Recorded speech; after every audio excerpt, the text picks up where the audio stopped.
They called it suicide. Before we begin this incredible story, don't forget to subscribe to our channel for more inspiring historical narratives like this one. The year was 1943 and the skies over Europe were a maelstrom of steel, fire, and human courage.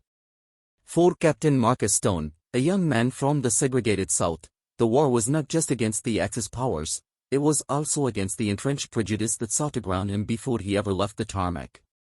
He stood on the dusty airfield in Rome, Italy, the roar of PBOG echoed Mustang's a constant symphony in his ears, a sound that for many was a prelude to death, but for Marcus, it was the sound of purpose.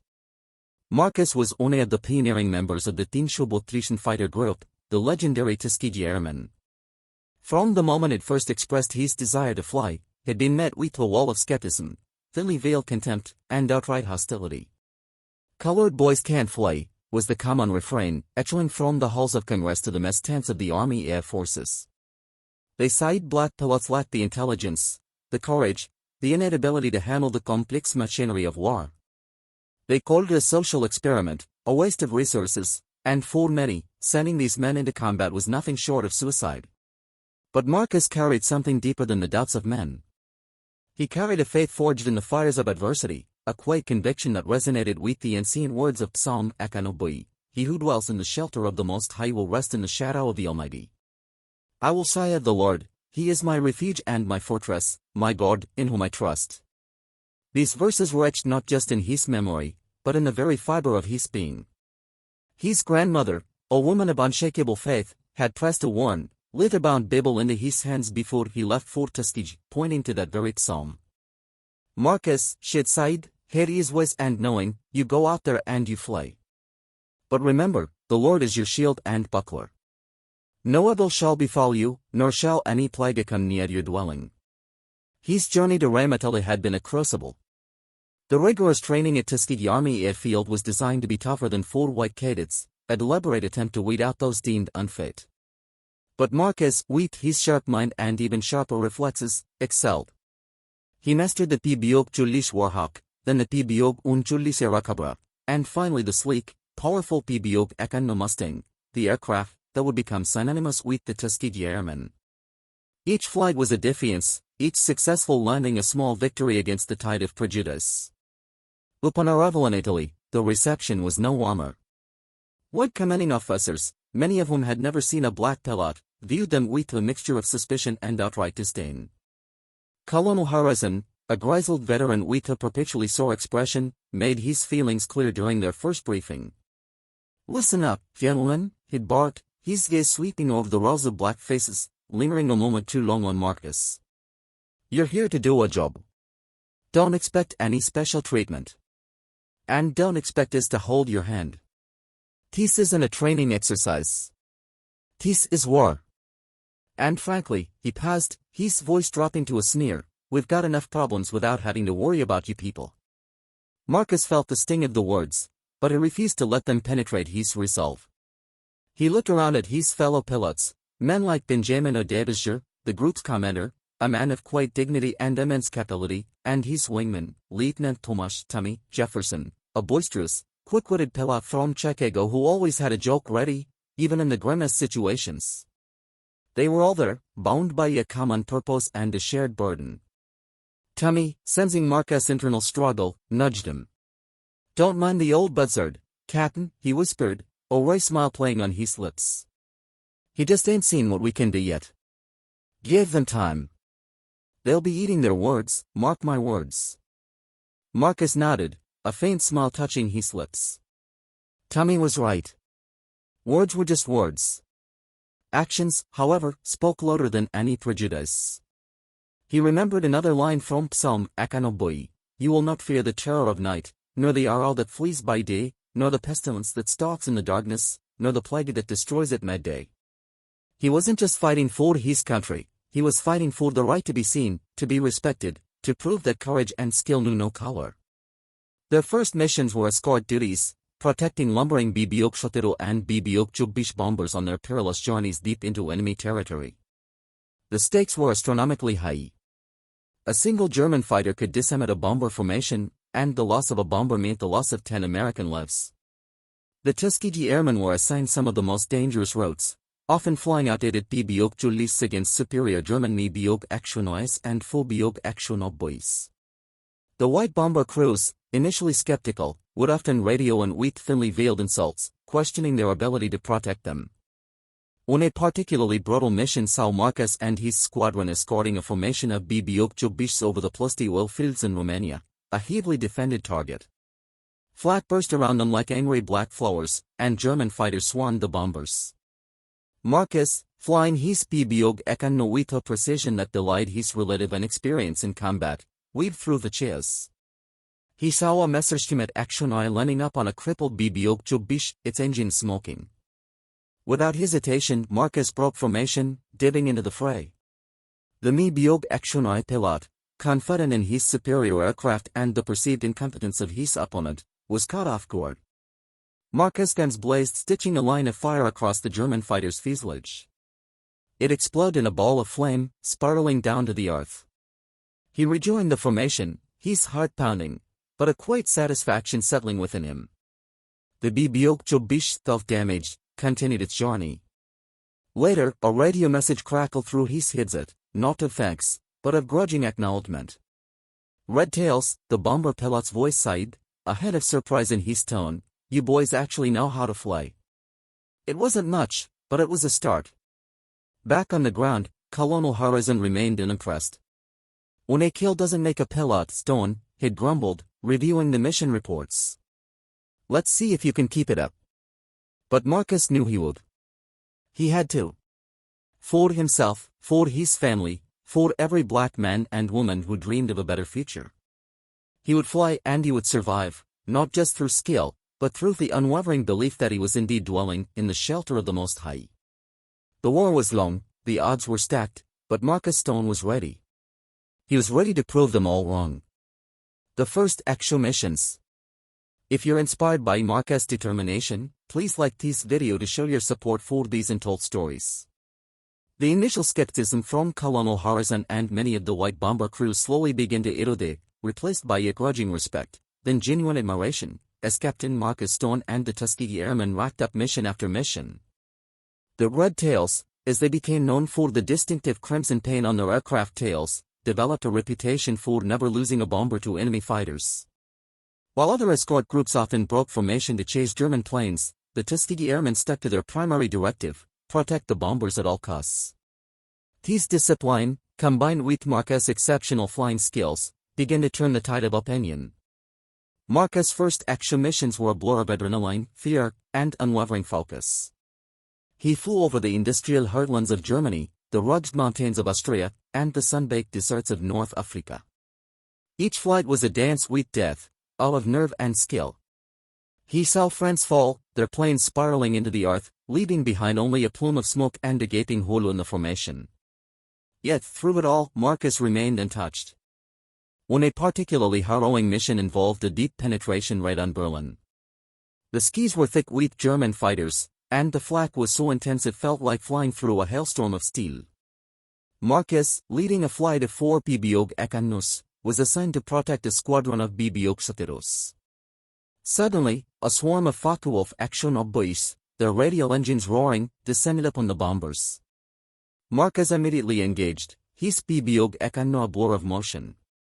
He executed a perfect Immelmann turn, coming up behind an Fo-Biog Action and sending it down in flames. Another tried to get on his tail, but Marcus, anticipating the move, pulled a tight turn, forcing the German pilot to overshoot. He then unleashed a burst of .50 caliber rounds, tearing through the Focke-Wulf's wing. During the dogfight, his wingman, Lieutenant Jefferson, radioed, "Marcus, I've got THO on my 6. I'm hit. Hold tight, Tommy. I'm coming." Marcus banked hard, ignoring the tracers zipping past his own canopy. He saw Tommy's P-Biog trailing smoke, though Fo-Biog Action boys relentlessly pursuing him. Marcus pushed his Mustang to its limits, diving with incredible speed. He opened fire on the lead German fighter, forcing it to break off the second. Startled by Marcus' sudden appearance, hesitated for a split second, all Marcus needed. His guns chattered and the Fo-Biog Action disintegrated midair. He pulled up alongside Tommy, whose plane was limping. You alright, buddy? Just a flesh wound, Captain, tummy cuffed, but his voice was shaky. Thanks, Marcus. You saved my hide. Just doing my job, Marcus replied, but a wave of relief washed over him. He had seen the face of death, and once again, he had stared it down. Back on the ground, Colonel Harrison, who had been monitoring the radio traffic, was waiting. He approached Marcus, his expression unreadable. Stone, he sighed, his voice devoid of its usual sneer. That was some flying out there. You saved Jefferson's life, and probably that entire bomber squadron. Marcus simply nodded. We aim to protect our bombers, sir. Harrison grunted. Indeed. You red tails, you're something else. I've never seen anything like it, not a single bomber lost to enemy fighters under your escort. Not one. He shook his head, a flicker of genuine admiration in his eyes. Keep it up, Captain. Keep it up. It was a small victory, but a significant one. The grudging respect was slowly turning into something more. The bomber crews, who once scoffed, now specifically requested red-tail escorts. They knew that if a Tuskegee airman was on their wing, their chances of survival dramatically increased. Marcus, however, never let the praise of the growing legend go to his head. He knew the dangers were ever present. Every morning before a mission, he would sit in his bunk, his one Bible opened of Psalm Akanubui. You will not fear the terror of night, nor the arrow that flees by day, nor the pestilence that stalks in the darkness, nor the plague that destroys at midday. 1,000 may fall at your side, 10,000 at your right hand, but it will not come near you. He would read it aloud, letting the words wash over him, a balm to his soul. He often thought about the sheer improbability of his survival. He had flown through storms of flak that shredded other planes, engaged in dogfights where he was outnumbered, and navigated treacherous weather conditions that grounded entire squadrons. Yet, he always returned, his Biog Ekanu, though often riddled with bullet holes, always landing safely. He attributed it not just to his skill, but to a higher power. He felt a presence in the cockpit with him, a guiding hand that seemed to anticipate every enemy move, every burst of flak. One evening, after a particularly grueling mission, Marcus found himself talking with Sergeant Miller, a kind, older mechanic who had been with the Tuskegee Airmen since their early days. Miller, a quaint man with a gentle demeanor, had always been a source of calm and wisdom. Captain Stone, Miller sighed, wiping grease from his hands, you got a guardian angel up there, son. I've seen planes come back from missions looking like Swiss cheese, but yours, even with a few holes, always seems to hold together. And you always walk away without a scratch. Marcus smiled. Maybe so, Sergeant. Or maybe it's just the good Lord looking out for me, like my grandmother always said. Miller nodded, his eyes twinkling. I'm into that, Captain. I'm into that. You keep flying and we'll keep your bird in the air. As Marcus approached his actual mission, the pressure mounted. The legend of the Red Tails was growing, and with it, the scrutiny. Every flight was a statement, every safe return a testament to their capabilities. He knew that every time he climbed into that cockpit, he wasn't just flying for himself, he was flying for every black man and woman who had ever been told they couldn't. He was flying to prove that excellence was not bound by the color of one's skin, and that faith could indeed move mountains, or in his case, guided Biog Ekanu through the deadliest skis on the earth. His first actual missions were a testament to his skill, his courage, and his unwavering belief in the divine protection promised in Psalm Akanubui. The impossible record. What do you think about Marcus' incredible story? Leave a comment below with your thoughts on the Tuskegee Airmen's legacy. As Captain Marcus Stone surpassed his actual mission, then his Dushuth, and then his Timshuth, the whispers around Ramatli turned into open all. He was becoming a legend, not just among the Tuskegee Airmen, but across the entire Pontiac Air Force. Stone's luck became a common phrase, though those who knew him understood it was far more than mere chance. It was a combination of unparalleled skill, icicled nerves, and an unshakable faith that seemed to defy the very laws of probability. He had seen pilots with more kills, pilots with flashier maneuvers, but no one with his consistent record of survival. 500 missions. The number was staggering, almost mythical. Most pilots were rotated out after Ponchas or actual missions, the psychological and physical toll of continuous combat too great to bear. Yet Marcus flew on, mission after mission, day after day, week after week. His pibiyog ekanno, affectionately nicknamed the Psalmist by Sergeant Miller, bore the scars of countless battles. Bullet holes patched, flak damage repaired, but always it returned. And Marcus, always, walked away without a scratch. On a particularly memorable mission, his Tinsho Shatashith involved a bomber escort to Vienna. The weather was atrocious, thick clouds obscuring visibility, and the ground was a blanket of snow. Suddenly, a squadron of Mi-Biog Dushobash jet fighters, the cutting edge of German aviation, appeared out of the clouds. These jets were faster than anything the Allies had, and encountering them was usually a death sentence for propeller-driven aircraft. Marcus, leading his flight, immediately recognized the threat. Break! Break! Jets at 12 o'clock high, he yelled over the radio. He knew engaging them head-on was suicide. Instead, he used the Pibiyog Ekanno's superior maneuverability at lower speeds, diving into the clouds, then popping out to make quick, slashing attacks. One Mi-Biog Dushobash T, overconfident in its speed, tried to outmaneuver him in a tight turn. Marcus, anticipating the jet's wide turning radius, cut inside, his guns blazing. The jet's engine caught fire, and it plummeted. But then, disaster struck. A burst of flak, seemingly from nowhere, exploded directly in front of his cockpit. The canopy shattered, shards of plexiglass flying past his face. The controls shuddered violently, and the engine caught, threatening to die.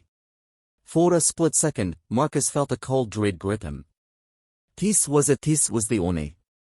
In that moment of extreme peril, his mind flashed to Psalm Akanoboy, for you'll come and his angels concerning you to guard you in all your ways, they will lift you up in their hands, so that you will not strike your foot against a stone.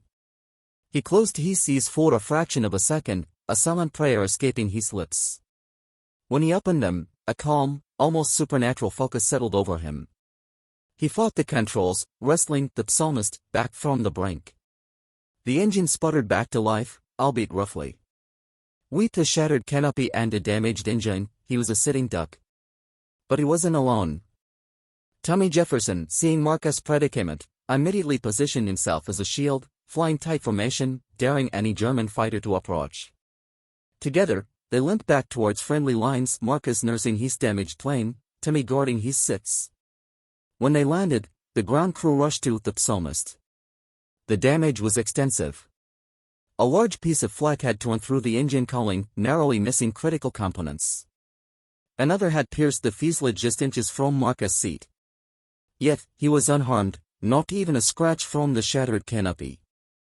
Colonel Harrison, who had witnessed the landing, walked up to Marcus, his face pale. Captain Stone, he sighed, his voice barely a whisper, I don't know how you do it. I truly don't. Any other man would have been a goner. Marcus simply smiled, a tired but resolute expression on his face. The Lord is my refuge, sir. The incident solidified his legendary status. White pilots from other groups, who once scoffed, now sought him out, eager to hear his stories, to understand his secret. They saw not a black pilot, but a phenomenal aviator, a man touched by something extraordinary. His presence in the air was a beacon of hope, a symbol that even in the darkest hours, survival was possible. He continued to fly, mission after mission, pushing past Chashu, then Chashu Ponchash. The physical strain was immense. The constant vibration of the engine, the Bonachilling called at altitude, the forces of combat maneuvers, all took their toll. But it was the mental burden that was heaviest. The constant vigilance, the split-second decisions, the knowledge that only mistake meant death. Yet, Marcus found solace in his routine, in the familiar hum of his engine, and in the quiet moments of prayer before each flight. His internal monologues during these critical moments were always centered on his faith. Though 1,000 may fall at your side, 10,000 at your right hand, but it will not come near you. He repeated it like a mantra, a shield against fear. He believed it with every fiber of his being. It wasn't recklessness, it was an absolute trust in divine protection, combined with his exceptional skill. He wasn't tempting fate, he was fulfilling his purpose, protected by a promise. As he approached his Patshut mission, the entire base was abyss. It was an unprecedented feat. No pilot, black or white, had ever flown so many combat missions and returned unscathed. His fellow Tuskegee airmen looked up to him with immense pride, seeing in his record a powerful rebuttal to every racist slur, every doubt cast upon their abilities. Even Colonel Harrison, now a staunch supporter, organized a small, unofficial ceremony for his Spotsylvania mission. Marcus Stone had not only defied expectations, he had shattered them. He had proven that courage, skill, and faith were universal, transcending the artificial barriers of race. His impossible record was a testament to the indomitable human spirit, and a living embodiment of the unseen promise of Psalm Akanoboi. Legacy of faith and steel. Marcus' story deserves to be remembered. Subscribe now and share this with others who need to know about the heroes who changed history. Captain Marcus Stone's Spotsylvania mission was an escort for a massive bomber raid on a Semitic oil plant in Germany, one of the last major targets of the war. The skies were still dangerous, but the tide had turned decisively in favor of the Allies. German air resistance was sporadic, their once formidable Luftwaffe decimated. Yet, complacency was a pilot's deadliest enemy. Marcus, ever vigilant, flew with the same precision and focus he had on his very first mission. He returned, as always, without a scratch. Landing the Psalmist for the final time, Marcus felt a profound sense of completion. The roar of the engine, the familiar scent of aviation fuel, the camaraderie of his fellow pilots, it had been his life for years. He climbed out of the cockpit, a quiet smile on his face, and was met by a cheering crowd of ground crew, officers, and fellow pilots. Colonel Harrison, his face beaming with pride, was the first to shake his hand. "Captain Stone," he sighed, his voice thick with emotion, "you are an absolute marvel. An inspiration to us all." Marcus looked around at the faces, black and white, all united in admiration. He saw Tommy Jefferson, grinning from ear to ear, giving him a thumbs up. He saw Sergeant Miller, wetting a tear from his eye. He saw the respect, the genuine reverence, that had replaced the initial skepticism and prejudice. It was a moment of triumph, not just for him, but for every Tuskegee airman, and indeed, for every black American who had fought for equality. His survival, his impossible record of Spotsylvania missions without a scratch, became a powerful symbol. It wasn't just about flying, it was about overcoming. Overcoming the enemy in the ski, overcoming the enemy of prejudice on the ground, and overcoming the internal battles of fear and doubt. His faith, rooted deeply in Psalm Akanoboi, had been his constant companion, his shield and buckler against all odds. "Because he loves me," the psalm declared, "I will deliver him, I will protect him, because he knows my name." Marcus had known that name, and he had lived that promise. After the war, Marcus Stone returned home, not to a hero's welcome in the segregated South, but to a nation still grappling with its racial demons. Yet, his spirit remained unbroken.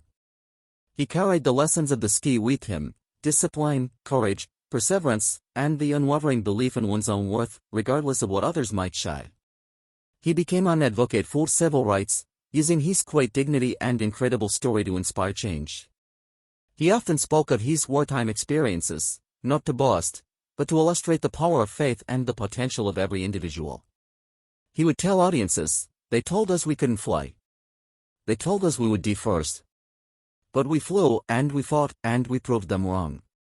We proved that skill and courage know no color. And for me, personally, I knew I was never alone up there. I had a co-pilot, a divine One, who guided my hand and shielded my plane." He would often quote from the Bible, not just Psalm Akanoboi, but also Hebrews 11:8. Now faith is the substance of things hoped for, the evidence of things not seen. His entire career as a pilot had been an embodiment of that verse. He hoped for equality, he hoped for respect, and he had the faith that it would come, even when the evidence was scarce. The legacy of Captain Marcus Stone, and indeed all the Tuskegee Airmen, is immeasurable. They paved the way for the desegregation of the U.S. Armed Forces in 1948, proving beyond a shadow of a doubt that black soldiers, sailors, and airmen were just as capable, just as brave, and just as patriotic as any other. Their exemplary combat record, particularly their unparalleled success in protecting bombers, earned them the nickname Red Tail Angels from the bomber crews they escorted. They flew over 1,000 sorties, destroyed Dusho T enemy aircraft, and earned over 50 distinguished flying crosses. Marcus Stone's personal record of Banshu missions without a scratch became a beacon of hope and a testament to the power of human resilience and divine protection. His story, though fictionalized in its specific details, embodies the spirit of countless real Tuskegee airmen who defied expectations, overcame systemic racism, and contributed significantly to the Allied victory in World War I. They were not just pilots, they were pioneers, heroes who fought the war simultaneously, one against fascism abroad and one against prejudice at home. Their legacy continues to inspire generations, remaining as the true excellence knows no bounds, and that faith, when combined with unwavering determination, can achieve the impossible.